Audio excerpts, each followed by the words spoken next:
श्री सरस्वत्यै नमः। ॐ श्री गुरुभ्यो नमः।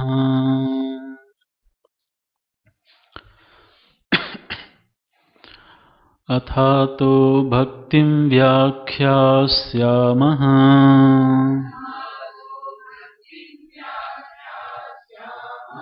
सा त्वस्मिन् परमप्रेमरूपा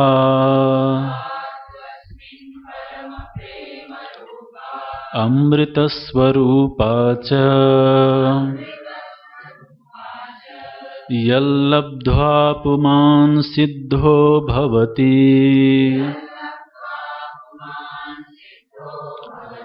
अमृतो भवति तृप्तो भवति यत्प्राप्य न किंचित् वाञ्छति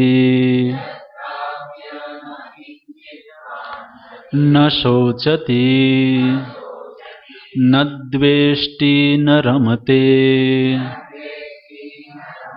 नोत्साही भवति यज्ञात्वा मत्तो भवति स्तब्धो भवति आत्मारामो भवति सा न कामयमाना निरोधरूपत्वात् निरोधस्तु लोकवेदव्यापारन्यासः तस्मिन् अनन्यता तद्विरोधिषु उदासीनता च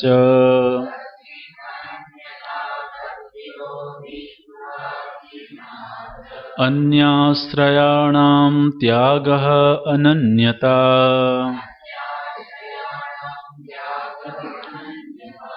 अन्याश्रयाणां त्यागः अनन्यता।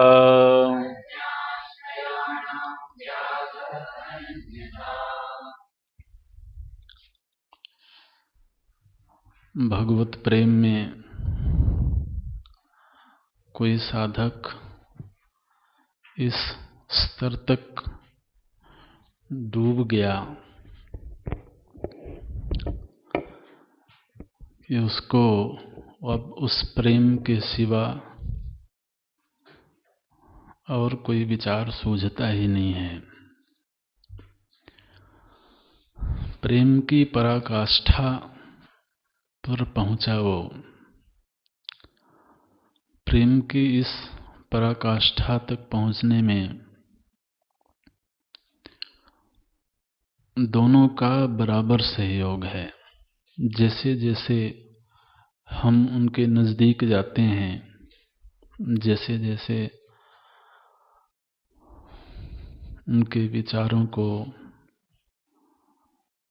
समझने की, जानने की जिज्ञासा करते हैं, वैसे वैसे वो संयोग बनाते हैं। वो ऐसे ऐसे संयोग निर्मित करते हैं कि एक बार यदि हमारी चित्तवृत्ति उनकी ओर चल पड़ी तो फिर पीछे न लौटे।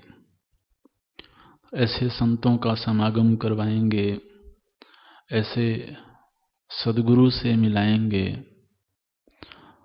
कई बार तो ऐसा लगता है कि हम एक कदम बढ़ाने की कोशिश करते हैं तो वहाँ से 4 कदम बढ़ते हैं। हम इच्छा करते हैं कि कभी भगवत गुणानुवाद सुनने को मिले और वो संयोग बना देते हैं। ऐसा लगता है कि जैसे हमसे ज़्यादा उनके अंदर तड़प है। हमारे अंदर कदाचित नहीं भी हो तो वो ज़्यादा हमारे प्रति तो सन्मुख हैं। ये जो प्रेम का संबंध बना, धीरे धीरे प्रगाढ़ हुआ और वो इस स्तर तक पहुंच गया कि अब जित देखूं तित श्याममयी है। अब उस प्रियतम के सिवा, उस मालिक के सिवा और कुछ सूझता ही नहीं है। साधारण साधक जीवन में भी ऐसा देखा जाता है कि कोई अन्य विषय छेड़े, कोई सांसारिक विषय पर चर्चा करना चाहे तो मन वहां से उपराम हो जाता है। कोई शास्त्रीय बात करे, भगवत चर्चा करे तो वहां मन लगता है। तो धीरे धीरे करके अनायास ही वो उधर गति होने लगती है। तो ये प्रेम की जो स्थिति है, ये साधक की तरफ से होती है। वो धीरे धीरे समर्पण करता चला जाता है और फिर उधर से उस साधक के अंतःकरण में अमृत की वर्षा होती है। प्रेम करना, समर्पण करना, ये भक्त के हाथ में है। अमृत को प्रकट करना, परमात्मा के का जो स्वरूपभूत आनंद है, उस आनंद को जीव के हृदय में प्रकट कर देना, ये भगवत इच्छा से होता है। तुम्हारी ही कृपा, तुम ही रघुनंदन, जान ही भगत भगति उर चंदन। आपके भक्तों के हृदय में एक शीतल चंदन होता है, भक्ति रूपी शीतल चंदन होता है। वहां आप अपने स्वरूपभूत आनंद की वर्षा कर देते हैं। तो भगवान की तरफ से जो आनंद का प्राकट्य हुआ वो अमृत है। यहां पर जब देवर्षि नारद दो लक्षण बताते हैं भक्ति के, तो एक रूप लक्षण और एक स्वरूप लक्षण। रूप लक्षण परम प्रेम, ऐसा प्रेम जिसके घटने की संभावना नहीं रही। प्रेम की वो स्थिति प्राप्त हो गई जहां से फिर तो वापसी नहीं होती है और वो नित नवीन होता है। वो प्रेम यदि पुराना लगने लगे तो समझना कि वो परम प्रेम नहीं हुआ। उसमें नित्य नावीन्य की अनुभूति हो, ऐसा लगे कि अरे अभी तो बहुत कम है, ऐसा लगे कि अभी तो कुछ भी नहीं है। तो नित नए ढंग से प्रभु को समझने का,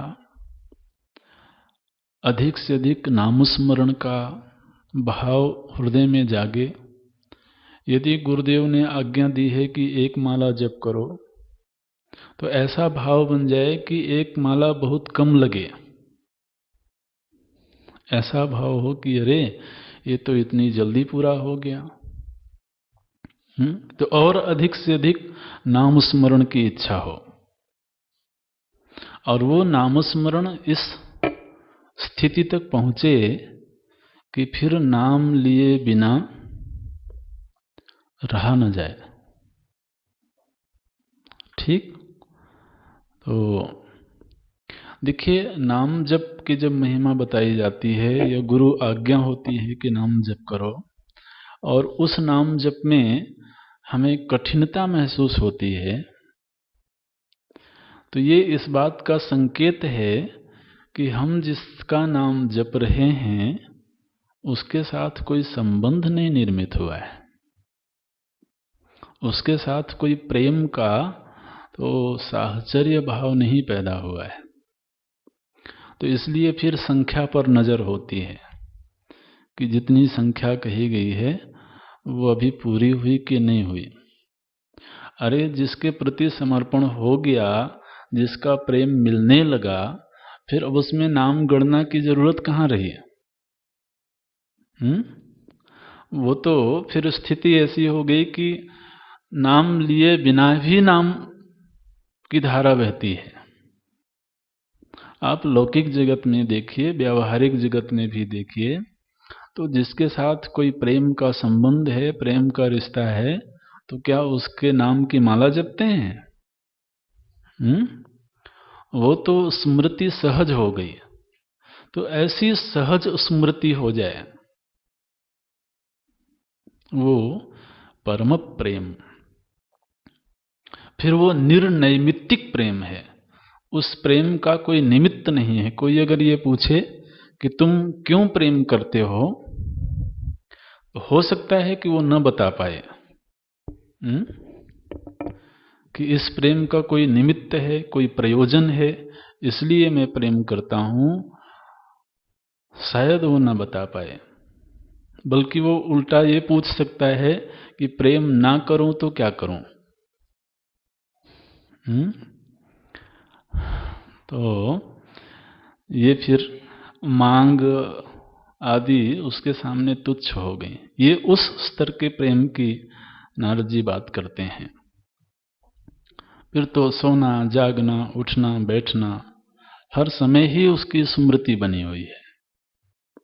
ये परम प्रेम है।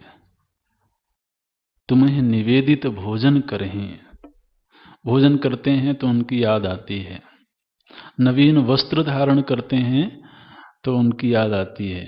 ये तो उनका कृपा प्रसाद है। तो सुगंधी लेते हैं तो उनका प्रसाद है, ऐसा मान के ग्रहण करते हैं। प्रत्येक इंद्रिय का व्यवहार ही मानो कि उनसे संयुक्त हो गया, उनसे जुड़ गया। पैर जब भी कहीं चलने के लिए उठते हैं तो उनकी इच्छा होती है कि भगवत धाम की ओर चलें, उधर ही चलें जिधर उनकी कोई विभूति हो, जहां उनका कोई स्मृति चिन्ह हो। वो फिर मुख में बिना प्रसाद बनाए कोई भोजन ग्रहण ही नहीं कर पाता है। ये स्थिति हो गई उसकी।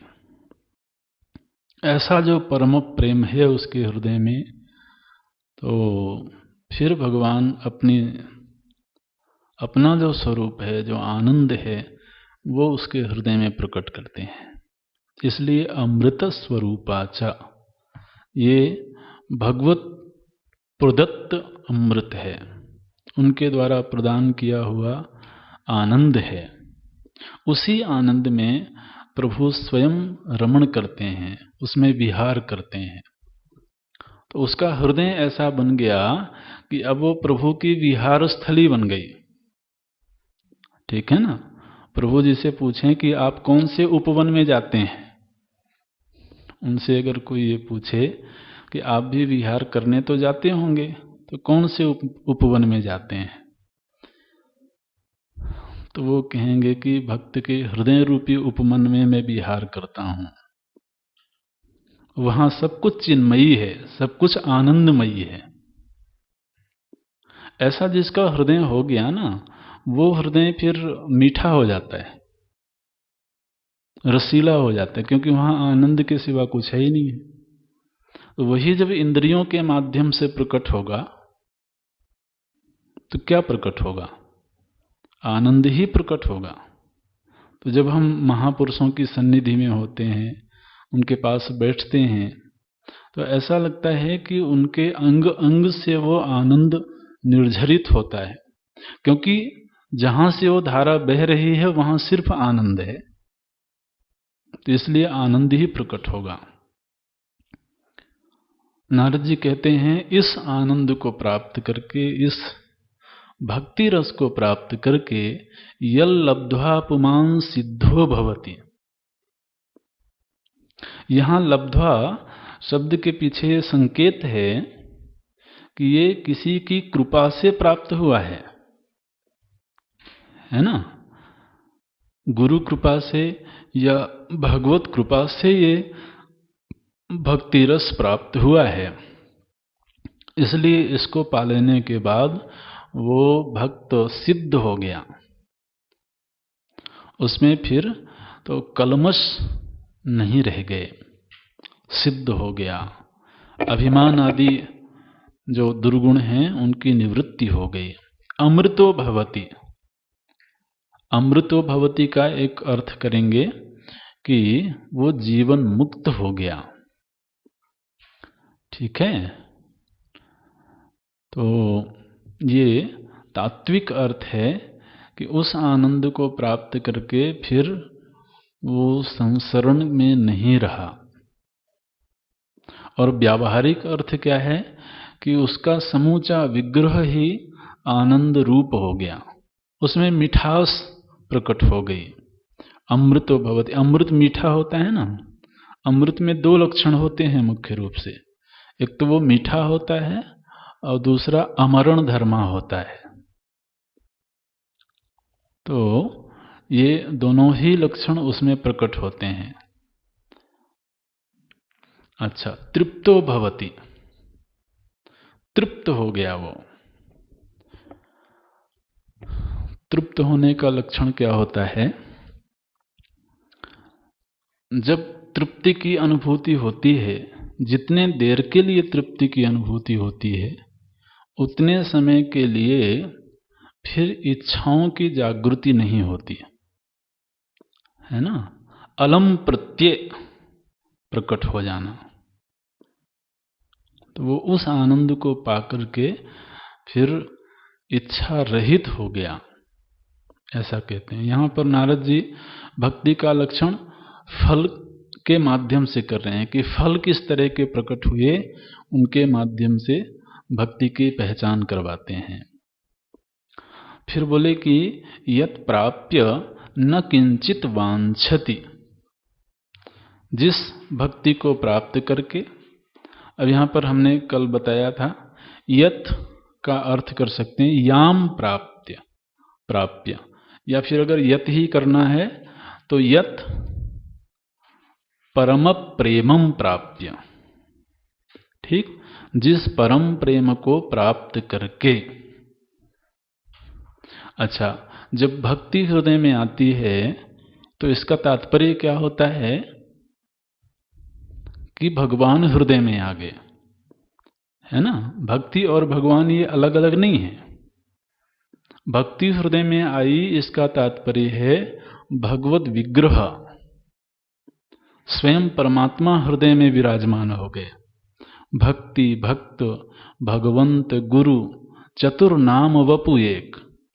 गोस्वामी जी ने कहा कि चार नाम तो दिखाई देते हैं, भक्ति, भक्त, भगवंत और गुरु। नाम से ऐसा लगता है कि चारों अलग अलग हैं। भक्ति अलग है, भगवान अलग हैं, भक्त अलग हैं, सदगुरु अलग हैं।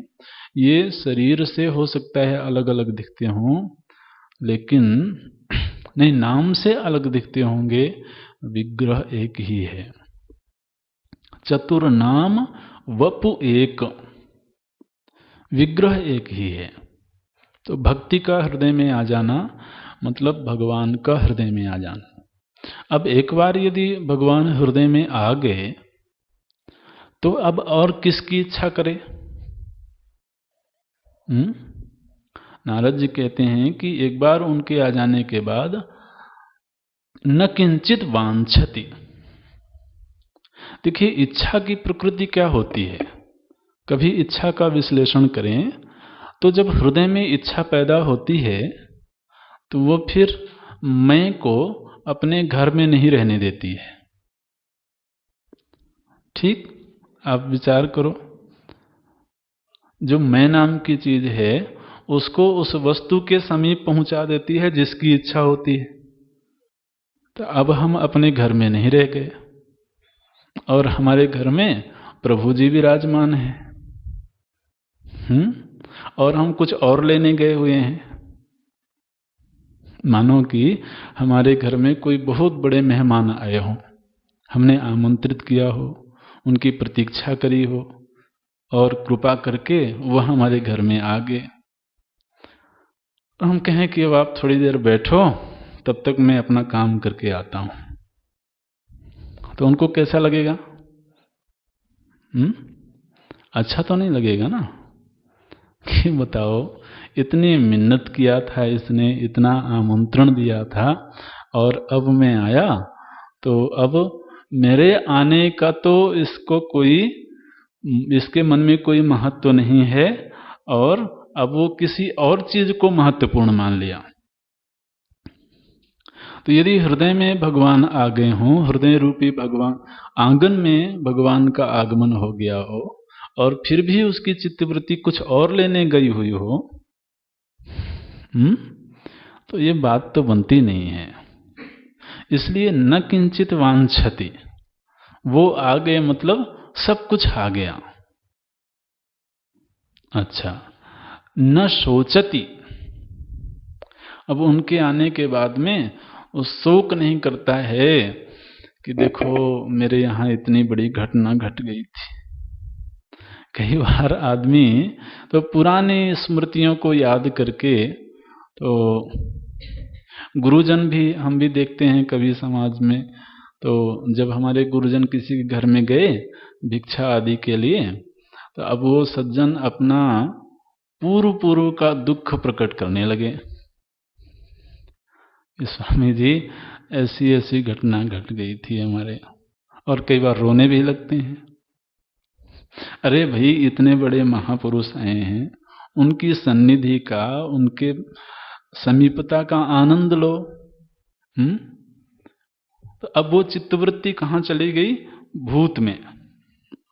इच्छा की प्रकृति ये है कि वो हमारे चित्तवृत्ति को भविष्य में ले जाती है, ठीक है, और शोक की प्रकृति ये है कि वो हमारे चित्तवृत्ति को भूत में ले जाती है। तो इससे तो इतना जरूर हुआ कि भगवान तो वर्तमान हैं, वो हमारे हृदय में बैठे हुए हैं, हमारी चित्तवृत्ति भूत में जा रही है। तो यह भी भक्ति से मेल नहीं खाता है। भगवान यदि वर्तमान हैं तो फिर ना तो वहां शोक के लिए स्थान है और ना इच्छा आकांक्षा के लिए स्थान है। तो वो नारद जी याद करवाते हैं, यत् प्राप्य न किंचित वांछति न शोचति। अच्छा, बोले भगवान आएंगे जब ना, तब हम शिकायत करेंगे, इसने हमारे साथ अन्याय किया था। तो ये जो प्रतिशोध की वृत्ति है, इसको संजो करके रखेंगे, पाल के रखेंगे, ताकि वो आए तो उनसे शिकायत कर सकें। तो ये जो द्वेष की वृत्ति है, इसको हमने पाल के रखा हुआ है। अच्छा, ये जो द्वेष की वृत्ति होती है ना, दाहक वृत्ति होती है। द्वेष जिसके अंतःकरण में होता है, उसका अंतःकरण जलता है, ठीक। और भक्ति शीतल वृत्ति होती है। तो हृदय में या तो भक्ति होगी या द्वेष होगा, दोनों एक साथ नहीं रह सकते हैं। या तो दाहक वृत्ति होगी या शीतल वृत्ति होगी। तो नारद जी कहते हैं, एक बार शीतल वृत्ति आ गई, आनंदमयी वृत्ति आ गई, तो फिर द्वेष खत्म। माने फिर दुनिया में कोई कैसा भी है, भले ही सामने वाला हमसे दुश्मनी पालता हो, हमारे प्रति कुछ अपशब्द कहता हो, लेकिन अब इसके हृदय में तो द्वेष के लिए ठौर ही नहीं रह गया, स्थान ही नहीं रह गया। तो वो द्वेष आएगा भी दरवाजे से ही लौट जाएगा। इच्छा आएगी भी दरवाजे से ही लौट जाएगी, भाई इसके आंगन में जगह ही नहीं है। तो कबीरदास जी ने एक दोहा लिखा, तो प्रीतम छवि नैनन बसी, कल भी याद आ रहा था अधूरा अधूरा।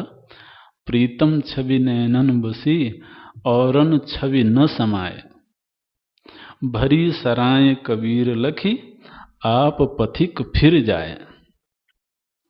ये जो विषय आदि वृत्तियां हैं ना, ये आती तो हैं, भोग की वृत्तियां, भोग्य वस्तु उसके पास आते हैं, इंद्रियां उनको लेने के लिए भी कदाचित जाती होंगी। लेकिन जब वो विषय आते हैं इंद्रिय द्वार के पास और देखते हैं कि इसके हृदय में तो पहले से ही प्रभु जी बैठे हुए हैं, कहीं ठौर ठिकाना नहीं है, तो वो इंद्रिय द्वार से वापस हो जाती हैं। ये कहा, भरी सराय कबीर लखी, ये जो सराय है, हृदय रूपी आंगन है, वो तो पहले से ही भरा हुआ है। आखिर ये विषय भी हृदय को आनंदित करने के लिए ही तो आते हैं ना। अब जब आनंद पहले से ही वहां लहरा रहा है, तो फिर विषय तो बेचारे शर्मा जाते हैं। वो लजा के चले जाते हैं कि इसके हृदय में तो इतना बड़ा आनंद है, हम तो छोटा सा आनंद देने जा रहे थे। तो विषय भी बेचारे वापस हो जाते हैं। न द्वेष्टि न रमते, वो फिर विषय में रमण नहीं करता है। नोत्साही भवति, उसके अंदर उत्साह की वृत्ति यदि है तो वो केवल भगवत भजन को लेकर के, जितना उत्साह है अधिक से अधिक उसके मन में उत्साह पैदा होगा। मैं प्रभु के धाम की यात्रा कर लूं, मैं उनका अधिक से अधिक नाम जप कर लूं, अधिक से अधिक उनके मंदिर की सेवा कर लूं। उत्साह बहुत अंदर है, वो कोई आलसी नहीं होता, अकर्मण्य नहीं होता है। उत्साह तो इतना है महाराज कि अच्छे से अच्छा कर्मठ व्यक्ति भी उसके सामने तो छोटा पड़ जाए। और उत्साह बढ़ता है कि कितना सेवा कर लूं, मैं कितना नाम जप कर लूं। कई बार हम ऐसे ऐसे संतों से मिलते हैं कि जब सब लोग सो गए, सब लोग विश्रांति में चले गए, तब वो अकेले बैठ के जप करते रहते हैं। तो वो उत्साह है जो उनको आलस्य में, प्रमाद में नहीं जाने देता है। वो कहते हैं नारद जी, न उत्साही भवति, माने सांसारिक विषयों के प्रति उत्साही नहीं होता है। उत्साह तो है उसके अंदर, लेकिन वो भगवत भजन के प्रति ही है। अच्छा, यद ज्ञात्वा मत्तो भवति, जिसको जान करके, जानने का अर्थ है जिसको प्राप्त करके। असल में जानना और प्राप्त करना ये दोनों एक ही अर्थ में होते हैं। तो नारद जी कहते हैं यत ज्ञात्वा मत्तो भवति, उस आनंद को प्राप्त करके, उस भक्ति रस को प्राप्त करके वो उन्मत्त हो जाता है। ये उन्मत्त कैसे हो जाता है? तो रामायण में एक बड़ा सुंदर प्रसंग आता है सुतीक्ष्ण जी का। आप अरण्य कांड में कभी पढ़ें तो वहां पर सुतीक्ष्ण जी का प्रसंग बहुत ही प्यारा प्रसंग है। इस सिद्धांत का आप समझिए कि वो जीवंत दृष्टांत है। जब प्रभु जी चित्रकूट से प्रस्थान करते हैं, आगे चलते हैं, तो वहां मुनि अगस्त कर शिष्य सुजाना, ये सुतीक्ष्ण जी की पहचान करवाते हैं। मुनि अगस्त कर शिष्य सुजाना और नाम सुतीक्ष्ण रति भगवाना। नाम उनका सुतीक्ष्ण है और भगवान के प्रति अनन्य रति है, अनन्य प्रेम है। मन क्रम वचन राम पद सेवक, सपने हूं आन भरोस न देवक। उनके हृदय में यदि कोई भरोसा है तो केवल भगवान के ऊपर है। वहां पर जब उनको ये पता लगा, उनको कहीं से खबर मिली कि प्रभु जी इस रास्ते से जा रहे हैं, तो ये खबर सुनते ही यत ज्ञात्वा, उन्होंने ये जाना कि आज तो प्रभु हमारे घर भी आ सकते हैं, है ना। जब उसको इस बात का ज्ञान हो गया कि प्रभु जी ने वादा किया है, सन्मुख होई जीव मुहि जबहि, जन्म कोटि अघ नासहि तबहि। प्रभु जी ने वादा किया है। तो जब वो उसको इस बात का ज्ञान हुआ कि यदि हमारा हृदय का आंगन उनके लिए खुला है, दरवाजे खुले हैं, तो उनको आने में देर नहीं लगेगी। किस लिए आस छोड़ें कभी न कभी, क्षण विरह के मिलन में बदल जाएंगे। नाथ कब तक रहेंगे खड़े के खड़े, देखकर प्रेम आंसू पिघल जाएंगे। तो उसको विश्वास है, भरोसा है। तो इस भरोसे के बल पर जब ये विश्वास दृढ़ हो गया, तो कई बार उत्साह ऐसा उमड़ता है उसके अंदर कि उन्मत्त हो जाता है। यहाँ पर सुतीक्ष्ण जी का की दशा का गोस्वामी जी वर्णन करते हैं कि कभी कभी विश्वास नहीं होता कि क्या सच में आ रहे हैं। हे विधि दीन बंधु रघुराया, मोसे 60 पर करी ही दाया। मुझ जैसे 60 पर भी क्या कभी कृपा कर सकते हैं वो। तो मोरे जी भरोस दृढ़ नाही, भगति विरति न ज्ञान मन माहे। एक तरफ भरोसा भी है कि आएंगे, दूसरी तरफ थोड़ी शंका भी है। मुझ में तो ऐसी कोई योग्यता नहीं है, पता नहीं बाईपास करके कहीं और से चले जाएं। तो आएंगे कि नहीं आएंगे। तो एक बानी करुणा निधान की, सो प्रिय जाके गति न आन की। देखिए, एक तरफ विश्वास दृढ़ है कि मेरी और अन्य गति नहीं है, और भगवान की ये प्रतिज्ञा है, एक बानी करुणा निधान की। बानी बोलती है प्रतिज्ञा को। प्रभु जी ने प्रतिज्ञा करी हुई है कि जिसका और कोई भरोसा नहीं, भरोसे के लायक वस्तु नहीं होगी, जो सिर्फ मुझ पर भरोसा करता होगा, मैं उसके घर अवश्य जाऊंगा। भरोसा भी है, फिर थोड़ा शंका भी हो जाती है। ये प्रेम में ये चलता रहता है, एक तरफ भरोसा भी दृढ़ होता है, कभी कभी शंका भी आ जाती है। तो वो कहते हैं, हुई हैं सुफल आज मम लोचन, देखी बदन पंकज भव मोचन, निर्भर प्रेम मगन मुनि ज्ञानी, कही न जाई सो दशा भवानी। उस समय मुनि की दशा कहते नहीं बनती है। दिसी अरु विदिसी पंथ नहीं सूझा। अब जंगल में तो पगडंडी होती है ना, कोई हाईवे तो होता नहीं है कि इसी रास्ते से आएंगे। तो अब पगडंडी में किसी भी रास्ते से आ सकते हैं। तो एक रास्ते में चलते हैं थोड़ी दूर। अरे भाई, इतने बड़े कोई महापुरुष आ रहे हों तो घर से थोड़ा बाहर निकल के दरवाजे तक तो जाना चाहिए ना, अगवानु करना चाहिए। तो थोड़ी दूर एक रास्ते से जाते हैं, फिर थोड़ा संशय होता है, पता नहीं कहीं दूसरे रास्ते से ना आ जाए। तो फिर लौट के आते हैं, दूसरे रास्ते से जाते हैं। वो दिसी अरु विदिसी पंथ नहीं सूझा, को मैं चलूं कहाँ नहीं बूझा। कई बार तो ये भी समझ में नहीं आ रहा है कि मैं सही रास्ते पर जा रहा हूं कि गलत रास्ते पर। कबहू क फिरी पाछे मुनि जाई, कबहू को नृत्य करे मुनि गाई। कभी कभी खड़े खड़े नृत्य करने लगते हैं। ये मत्तो भवती, मत्त हो गए, ऐसा आनंद बरसता है कि आज तो प्रभु हमारे आंगन पर पधार रहे हैं। तो वो गोस्वामी जी ने, वो नारद जी ने कहा, यत ज्ञात्वा मत्तो भवती।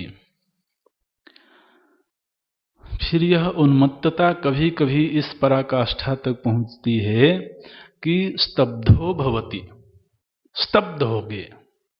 ऐसा आनंद का उद्रेक हुआ कि इंद्रियां शिथिल हो गई, जड़ी भाव आ गया।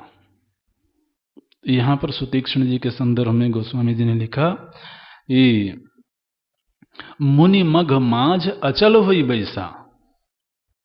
रास्ते में पहले तो कभी उन्मत्त होते थे, कभी नृत्य करने लगते थे, फिर ऐसा आनंद का उद्रेक हुआ कि वहीं बैठ गए, समाधि लग गई। भाव समाधि बोलते हैं इसको।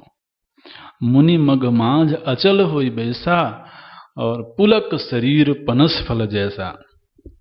पनस बोलते हैं कटहल को, कटहल जानते हैं ना, तो कटहल में जैसे कांटे जैसे निकले होते हैं।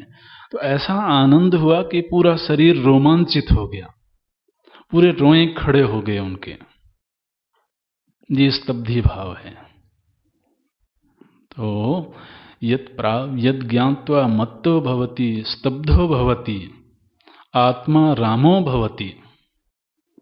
उसका रमण स्थान केवल आत्मा है, और आत्मा प्रभु के सिवा कुछ और तो है नहीं। तो इसलिए आत्मा और परमात्मा एक रूप हैं, और वही रमण स्थल है, वही रमण करता है वो। ये सुतीक्ष्ण जी का बहुत ही प्यारा प्रसंग है। आप कभी प्रभु कृपा से श्रवण करेंगे, अध्ययन करेंगे, स्वयं स्वाध्याय भी करना चाहिए। और कल से बल्कि रामायण की पुस्तक भी लेके बैठे है ना, तो कहीं जहाँ संदर्भ होगा तो वहाँ थोड़ा थोड़ा उसका भी अवलोकन करेंगे। तो वो कहते हैं, अविरल प्रेम भगति मुनि पाई, प्रभु देखें तरु ओट लुकाई। प्रभु जी भी भक्त के इस रस को देख करके, इस नृत्य को देख करके उनको भी आनंद आता है। गोस्वामी जी लिखते हैं कि पेड़ के ओट में खड़े होकर के देखते हैं कि कैसे नृत्य करता है ये, उनको भी रस मिलता है। प्रभु देखें तरु ओट लुकाई, पेड़ के किनारे देख खड़े होकर आनंद लेते हैं। ऐसा कोई आनंद से भरा हुआ संत मिल जाए तो आप देखिए कि दूसरा भी आनंद के बिना रह नहीं पाता है। जहां स्वयं प्रभु को भी आनंद आता है, उनको लगता है और थोड़ा देर छिपे रहना चाहिए और थोड़ा आनंद लेना चाहिए। वो तब रघुनाथ निकट चली गई। वो जब पूरी तरह से स्तब्धि भाव आ गया तब प्रभु जी उनके समीप चले गए, उनको जगाते हैं। अब वो तो उस भाव समाधि में चले गए कि अब बाहर क्या हो रहा है उसका ख्याल ही नहीं रहा। तो प्रभु जी उसको हिलाते हैं, अरे भाई इतनी देर से प्रतीक्षा कर रहे थे, अब हम आए हैं तो तुम ध्यान लगाए बैठे हो। वो कहते हैं तब रघुनाथ निकट चली गयो, देखी दशा निज जन मन। वो तब रघुनाथ निकट चली आए, देखी दशा निज जन मन भाए। अपने जन को, अपने भक्त की ये दशा देख करके प्रभु जी को भी बड़ा अच्छा लगा। मुनि राम बहु भांति जगावा, अनेक तरह से जगाते हैं उनको, लेकिन जागन ध्यान जनित सुख पावा। तो असल में हुआ क्या था कि जब ऐसी दशा हुई उनकी, उन्मत्त हो गए, तो प्रभु जी ने उनके अंतःकरण में ही अपना स्वरूप प्रकट कर दिया। तो उनको ऐसा लगा कि मैं जिनकी खोज में जा रहा था उनके दर्शन तो मिल गए, उनकी प्राप्ति तो हो गई। तो इसलिए बस उनके दर्शन में ही, हृदय में जो दर्शन हुए उस दर्शन में ही वो मगन हो गए। अब यहां बाहर प्रभु जी आगे खड़े हो गए। तो फिर प्रभु जी ने एक लीला करी। उनको लगा कि जब तक मैं इनके हृदय में रहूंगा ये बाहर नहीं आने वाले हैं। तो हृदय में जो रूप था, भूप रूप तब राम दुरावा।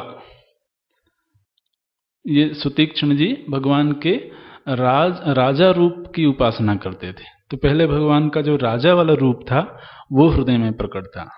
तो उस रूप को प्रभु जी ने छिपा दिया और छिपा करके हृदय चतुर्भुज रूप दिखावा। जैसे चतुर्भुज रूप प्रकट हुआ तो एकदम से वो जाग गए, क्योंकि वो रूप नहीं चाहिए। जागे तो सामने प्रभु जी खड़े हैं, तो फिर उनका स्वागत हुआ। तो ये स्तब्धि भाव आ गया, इसको बोलते हैं स्तब्धि भाव। आत्मा रामो भवति। एक जगह पर किसी संत ने कहा, बोले आराम की तलब है तो एक काम कर, आ राम की शरण में और राम राम कर। ठीक। यदि वास्तविक आराम चाहिए, विश्राम चाहिए, तो वो प्रभु के समीप है। ये आत्मा रामो भवति, ये उस भक्ति के फल रूप हैं। उस भक्ति का, उस प्रेम का जब प्राकट्य होता है तो अंतःकरण में किन किन चीजों, किन किन गुणों की संपत्ति प्राप्त होती है वो नारद जी ने कहा। और भक्ति जब आती है तो कौन से विरोधी इनसे दूर हो जाते हैं, तो निषेध के रूप में अगला तो सूत्र बोलते हैं, सा न कामयमाना निरोध रूपत्वात्। वह भक्ति जिसके हृदय में आ गई तो फिर काम आदि तो वहां से फिर विदा हो जाते हैं, उनके लिए ठिकाना नहीं रह गया। भक्ति के आने से किन किन का निषेध होता है ये अगले मंत्र में नारद जी वर्णन करते हैं। तो वो हम अब कल देखेंगे, आज पूरा करते हैं। ओम पूर्णमदः पूर्णमिदं पूर्णात् पूर्णमुदच्यते पूर्णस्य पूर्णमादाय पूर्णमेवावशिष्यते। ॐ शान्ति शान्ति शान्तिः। हरिः ॐ श्रीगुरुभ्यो नमः। हरिः ॐ।